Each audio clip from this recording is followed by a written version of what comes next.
ఇప్పుడు జనరల్‌గా ప్రజలకు మీరు హెల్ప్ చేస్తున్నారని తెలుసు హ్మ్. కదా! హ్మ్. మరి మీరు ఇప్పుడు నామినేషన్ ఏసారు, పొలిటికల్ కదా హ్మ్. అంటున్నారు. వాళ్ళు ఏకంగా మిమ్మల్ని ఎన్నుకొని మిమ్మల్నే ఏసుకోవచ్చు కదా! అట్లేమి ఉండదా? ఎలా ఉంటది? క్రిస్టియన్ ఇప్పుడు నేను తెలంగాణలో హ్మ్. జూబ్లీ హిల్స్ నియోజకవర్గంలో ఉన్నా. హ్మ్. అందరూ ఎలా చేయగలుగుతారు? ఇక్కడ ప్రజలే కదా! హ్మ్. వాళ్ళ మధ్యలోకి నేనెళ్ళాలి. అసలు వాళ్ళతో మాట్లాడాలి. వాళ్ళ సమస్యలేంటో చెప్పాలి ఆళ్ళకి. అసలు మీ దగ్గర పైసలు లేవంటున్నారు కదా! హ్మ్. ఒకవేళ నామినేషన్ ఓకే అయిపోతే ఎలా ప్రమోట్ హ్మ్. చేసేవాళ్ళు? ఏం చేసేవాళ్ళు? ప్రజలిస్తారు. మొత్తం భారమంతా ప్రజల మీద ప్రజల ఏసేసారు. మీదనే ప్రభుత్వం కూడా ఏసింది. చంద్రబాబు నాయుడు గారు, హ్మ్. ఇటు రేవంత్ రెడ్డి గారు హ్మ్. ఆయన ఇంట్లో ఆస్తులు తీసిస్తున్నారా? బ్యాంకులోంచి పైసలు తీసి ఖర్చు ఏ పెడుతున్నారా? జగన్ గారు ఎక్కడ పోయారు? ఆయన పేరు అంటే చెప్పరే? సీఎంలు వాళ్ళే కదా ప్రస్తుతానికి. ఓహ్! ప్రస్తుతానికి చెప్తున్నారా? అందుకని చెప్తున్నా. ఓకే. వాళ్ళ ఇంట్లో పైసలు తీసిస్తున్నారా? లేదంటే వాళ్ళ బ్యాంకులో చెక్కులు రాసిస్తున్నారా? వాళ్ళు కూడా ఇలా స్కానర్‌లు పెట్టి దుమ్మేసి లేదు. తీసుకున్నాయి అంటారా? ప్రభుత్వం ఇచ్చే సొమ్ముని హ్మ్. రూ. 100 ఇస్తే రూ. 90 వెనక దాచుకుని రూ. 10 పంచుతున్నారు. హ్మ్. కల్తీ పనులు చేస్తున్నారు. అందరూ ఆన్ బోర్డ్‌కి రాకముందుకి ఇదే చెప్తారు సార్. ఆన్ బోర్డ్ వచ్చాక మొత్తం సార్ వెనక్కేసుకుంటారు. నేనొచ్చాక కిడ్నీలో రాళ్ళు లాగా నేను ఎమ్మెల్యే కిడ్నీలో అవుతాను త్వరలోనే. హ్మ్. అయ్యాక మరలా ఇంటర్వ్యూ ఎక్కడ చేయండి. కడపలో అవుతారా? ఎక్కడ అవుతాను అప్పుడు చెప్తాను. సార్ చెప్తా మేమేమన్నా ప్లాన్ ప్రిపరేషన్‌లో ఉంటాం. లేదు, అక్కడ ఏంటా నేను అని. చెప్తాను. నేను ఆంధ్రాలో అవుతాను. షూర్. ఖచ్చితంగా అవుతాను. ఇక్కడ కంటే ఫాలోయింగ్ అక్కడ ఎక్కువ ఉందా మీకు? ఎక్కువ ఉంది. హ్మ్. ఇటు విజయవాడ, గుంటూరు నుంచి హ్మ్. అటు విశాఖపట్నం వరకు నేను ఎక్కువ అక్కడ హ్మ్. ప్రసంగాలు చేశాను కాబట్టి కొంచెం నన్ను అభిమానించే వాళ్ళు ఎక్కువ ఉన్నారు. హ్మ్. అక్కడ వాళ్ళకి తెలుసు హ్మ్. క్రైస్తవుల కోసం మంచి నాయకుడు అని చెప్పి తెలుసు వాళ్ళకి. సార్ ఇంకొక కామెంట్ కూడా చూసాను. ఎవరైతే మీ ఫ్రెండ్ అజయ్ బాబు గారు ఉన్నారో హ్మ్. ఆయనకున్న నెగటివిటీ వల్ల కూడా మీకు నెగెటివ్ అయిపోతుందని ఎక్కడైనా విన్నారా మీరు? అజయ్ బాబుకు నెగిటివిటీ ఉందని చెప్పింది ఎవరు? సార్ మీరు కామెంట్లు చదవరా? లేకపోతే ఒకటండి, ఒకటి అజయ్ నేను బాబుని కామెంట్ చేసే వాళ్ళు కామెంట్లు ఒకటే కాదు. నేను కామెంట్లు అని అన్నాను కానీ క్లియర్. జనరల్ గా ఆయన మాట్లాడే విధానంలో గానీ లేదంటే అతను సొసైటీలో అతను మీరు అక్కడ ఉండి చూస్తున్నారు. అజయ్కి కానీ బయట వాళ్ళు ఏమనుకుంటున్నారు అజయ్కి అనేది నాకు డిఫరెన్స్ తెలియట్లేదు కదా. ఏంటంటే హ్మ్. అజయ్ చాలా రెబలస్ గా మాట్లాడతాడు. హ్మ్. నేను కొంచెం సాఫ్ట్ గా మాట్లాడతా. మీరు ఆ, హ్మ్. అజయ్ కొంచెం గట్టిగా ఆయన వాయిస్ గట్టిగా ఉంటుంది హ్మ్. కాబట్టి ఏదో తిట్టినట్టు అనిపిస్తుంది మీకు. హ్మ్. కానీ క్రైస్తవుల కోసం నిలబడగలిగిన దమ్మున్నాడు. హ్మ్. అతని నెగిటివిటీ నాకు రావటం ఏంటి? హ్మ్. అసలు అతనికి నెగిటివిటీ ఎందుకు ఉంటుంది? ఆడియన్స్ పాయింట్ ఆఫ్ వ్యూలో చూడట్లేదు అనమాట. అంటే ఓన్లీ క్రైస్తవ పాయింట్ ఆఫ్ వ్యూలోనే అజయ్ బాబుని చూస్తున్నారా? తిట్టే వాళ్ళు ఆ. నాన్ క్రిస్టియన్స్, హ్మ్. క్రైస్తవులు కాని వాళ్ళే ఆయన్ని తిడుతున్నారు. అతన్ని తిట్టేవాళ్ళు నన్ను తిడతారు. సార్ క్రిస్టియన్స్ ఎవరు అజయ్ కూడా బాబుని తిట్టరు. ఎలా సార్ ఎలా చెప్తారు? నేను క్రిస్టియన్స్ నాకు అజయ్‌ని తెలుసు కదా. తిట్టారని ఎలా ఇప్పుడు చెప్తారు? అజయ్ బాబుకి హ్మ్.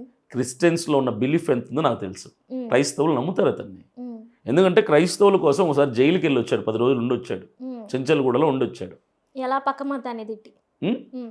పక్క మతాన్ని తిట్టలేదు, హ్మ్. ఉన్నది చెప్పాడు. హ్మ్. అదే ఇదే అదే మీ సమస్య. భాషలో ఉన్నది చెప్పడం అంటారు. ఉన్నది చెప్పాడు, పక్క భాషలో ఉన్నది చెప్పాడు. ఆ. దానికి కూడా అతను క్షమాపణ అడిగాడు. మంచి మనసు ఉంది కాబట్టి కదా క్షమాపణ అడిగాడు కదా. ఎందుకు ఆ సార్? తర్వాత ఉన్నదే కదా సార్ చెప్పింది. క్షమాపణ అడగడం ఎందుకు సార్? హర్ట్ అయ్యారు కాబట్టి. మంచి మనసు ఉన్నవాడు ఏం చేస్తాడంటే ఎదుటివాడు హర్ట్ అయినప్పుడు తన తప్పు లేకపోయినా క్షమాపణ అడుగుతాడు. హ్మ్. ఇప్పుడు మీరు బాధపడ్డారండి, హ్మ్. నా తప్పు ఏమీ ఉండదు, హ్మ్. కానీ ఏ విషయానికి బాధపడ్డారు, హ్మ్. క్షమించమని అడుగుతాను. మంచి మనసు ఉంది కాబట్టి, మంచితనంతో. హ్మ్. మంచి మనసు ఉన్నవాడు ఎప్పుడు తప్పు లేకపోయినా తన తప్పు లేకపోయినా క్షమించమని అడుగుతాడు. అజయ్ బాబు మంచి మనసు ఉంది కాబట్టి హ్మ్. తను జైలుకి వెళ్ళి వచ్చిన తర్వాత ఒకవేళ హైందవులు హర్ట్ అయ్యారేమో అని చెప్పి హ్మ్. హైందవ సహోదరులు నన్ను క్షమించండి అని అడిగాడు. హ్మ్. అంతకంటే ఏం కావాలి? Okay sir. కొంచెం సేపు మనం ఇవన్నీ పక్కకు పెట్టేసి నా పర్సనల్ క్వెషన్స్ ఉన్నాయి కొన్ని. అడిగారు ఆల్రెడీ పర్సనల్ క్వశ్చన్స్ సార్ ఒక్కటే అడిగాను అది. అంటే సుప్రియ గారు మీ వైఫ్ అని నేను మ్యారీడ్ సంథింగ్ రిలేషన్ అని విన్నాను కానీ నేను అంత డీప్ గా పెళ్లి ఫోటోలు వీడియోలు అవి మీరు పెట్టిరో పెట్టలేదో నాకు తెలియదు, చూడలేదు జనరల్ గా. ఇంటికి ఎలా పెడతాను. వద్దులేండి సార్, ఇంత క్లారిటీ చెప్పాక ఎందుకు. జనరల్ గా మీకు ఫిమేల్ ఫాలోయింగ్స్ చాలా ఉంటది. నాకా? లేదండి, అదేంటి సార్? నాకు తెలీదు. కేపల్ గారు వచ్చారు సడన్ గా, నాకు తెలియదు అంటున్నారు. చెప్పండి. నాకు తెలీదమ్మా. అదేంటి సార్ మీకు అజయ్ బాబు గారికి క్రిస్టియన్ లో ఎంత గట్టిగా నమ్ముతారో తెలిసింది, మీకు ఫీమేల్స్ నమ్మరు లేదంటే మిమ్మల్ని మంచిగా ఫాలో అవుతారు ఇప్పుడు మీరు చెప్పేదానికనేది మీకు ఎలా తెలియదు సార్? నేను ఆడవాళ్ళ ఫోన్లు నేను మాట్లాడినమ్మా. ఒక మాట చెప్తాను నేనండి. ఇదేంటి మీరు ప్లస్ టీవీ ఛానల్లో మీరు యాంకర్ కదా. అవును. నేను మీతో మాట్లాడాను ఇప్పుడు వరకు లేదు. ఇక్కడ నుంచి వెళ్ళిన తర్వాత కూడా మాట్లాడను.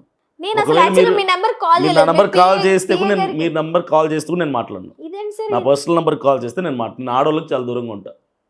అదేంటి? షేక్ హ్యాండ్ కూడా ఇవ్వను ఆడవాళ్ళకి. అవునా? ఎందుకు లేనిపోని గొడవలు, అపార్థాలు, మనస్పర్ధలు, లేనిపోని సమస్యలు, ఎందుకు లేనిపోని ప్రజలకి అనుమానాలు పుట్టించాలి? ఏంటి ఇలా కూడా ఉంటుందా? సిరికి స్త్రీకి చాలా దూరంగా ఉంటాను నేను. నేను షాక్ ఇది. అవును. అదేంటి సార్ మీరు ఇంత చదువుకున్నారు, టెక్నాలజీకి ఇంత దగ్గర ఎంత ఉన్నారు. టెక్నాలజీ మరి ఉన్నా ఇంత ఈ చిన్న ఈ beliefness విషయంలో అభినయ్ దర్శన్ అవుట్డేటెడ్, పాత మనిషి.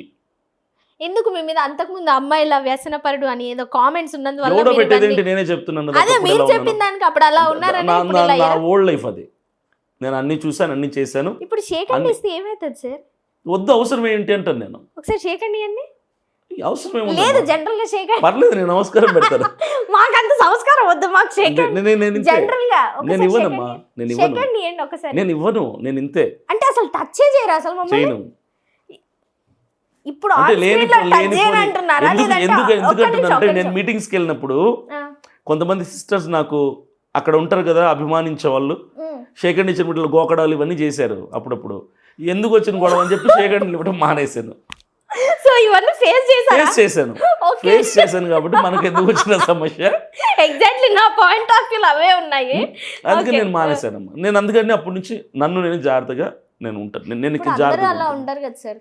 జీసస్ ఇంకా అందరి గురించి మనకెందుకు, కొంతమంది అంటే మీ పాడయ్యేవాడు ఎక్కడున్నా పాడవుతాడు. పర్సనల్ లైఫ్ కి ఎఫెక్ట్ అవుతుందని అమ్మాయిలకు షేక్ హ్యాండ్ ఇవ్వను అంటున్నారా? అంటే నా పర్సనల్ లైఫ్కి ఎఫెక్ట్ అవుతుంది కదా. ఆల్రెడీ అమ్మాయిల బావిలో పడిపోయి బయటకు వచ్చినవాడిని కాబట్టి మళ్ళీ వద్దు, ఆ టచ్ ఎందుకు, మరలా ఆ ఫీల్ ఎందుకు, మరలా అలాంటివి అనుభవాల్లోకి వెళ్ళటం ఎందుకని దూరంగా ఉంటాను. అంటే మీ మీద మీకు నమ్మకం లేదా? వేరే వాళ్ళు టచ్ చేస్తే ఏదైనా మీరు టెంప్ట్ అవుతారా? అనుకోండి, ఏదైనా అనుకోండి. మేము ఏం అనుకోం కానీ నాకు షాక్ గా ఉంది సార్ అసలు ఈ విషయం. ఎందుకు ఫోన్ అంటే నేను ఇన్స్టాగ్రామ్ దూరంగా లో ఉంటాను. మెసేజెస్ ఇవన్నీ ఏం రాదు. అసలు నేను చూడండి మెసేజెస్. నేను ఇన్స్టాగ్రామ్, ఫేస్బుక్ని కేవలం అప్లోడ్ వరకే వాడతాను. పోస్ట్ చేస్తాను అంతే తప్ప నాకు తెలిసి కొన్ని వేల మెసేజ్లు ఉంటాయి ఏమో పక్కన నిలబడిపోయి. నేనే రోజు మెసేజ్ బాక్స్ ఓపెన్ చేయను, ఇన్స్టా కానీ ఫేస్బుక్ కానీ.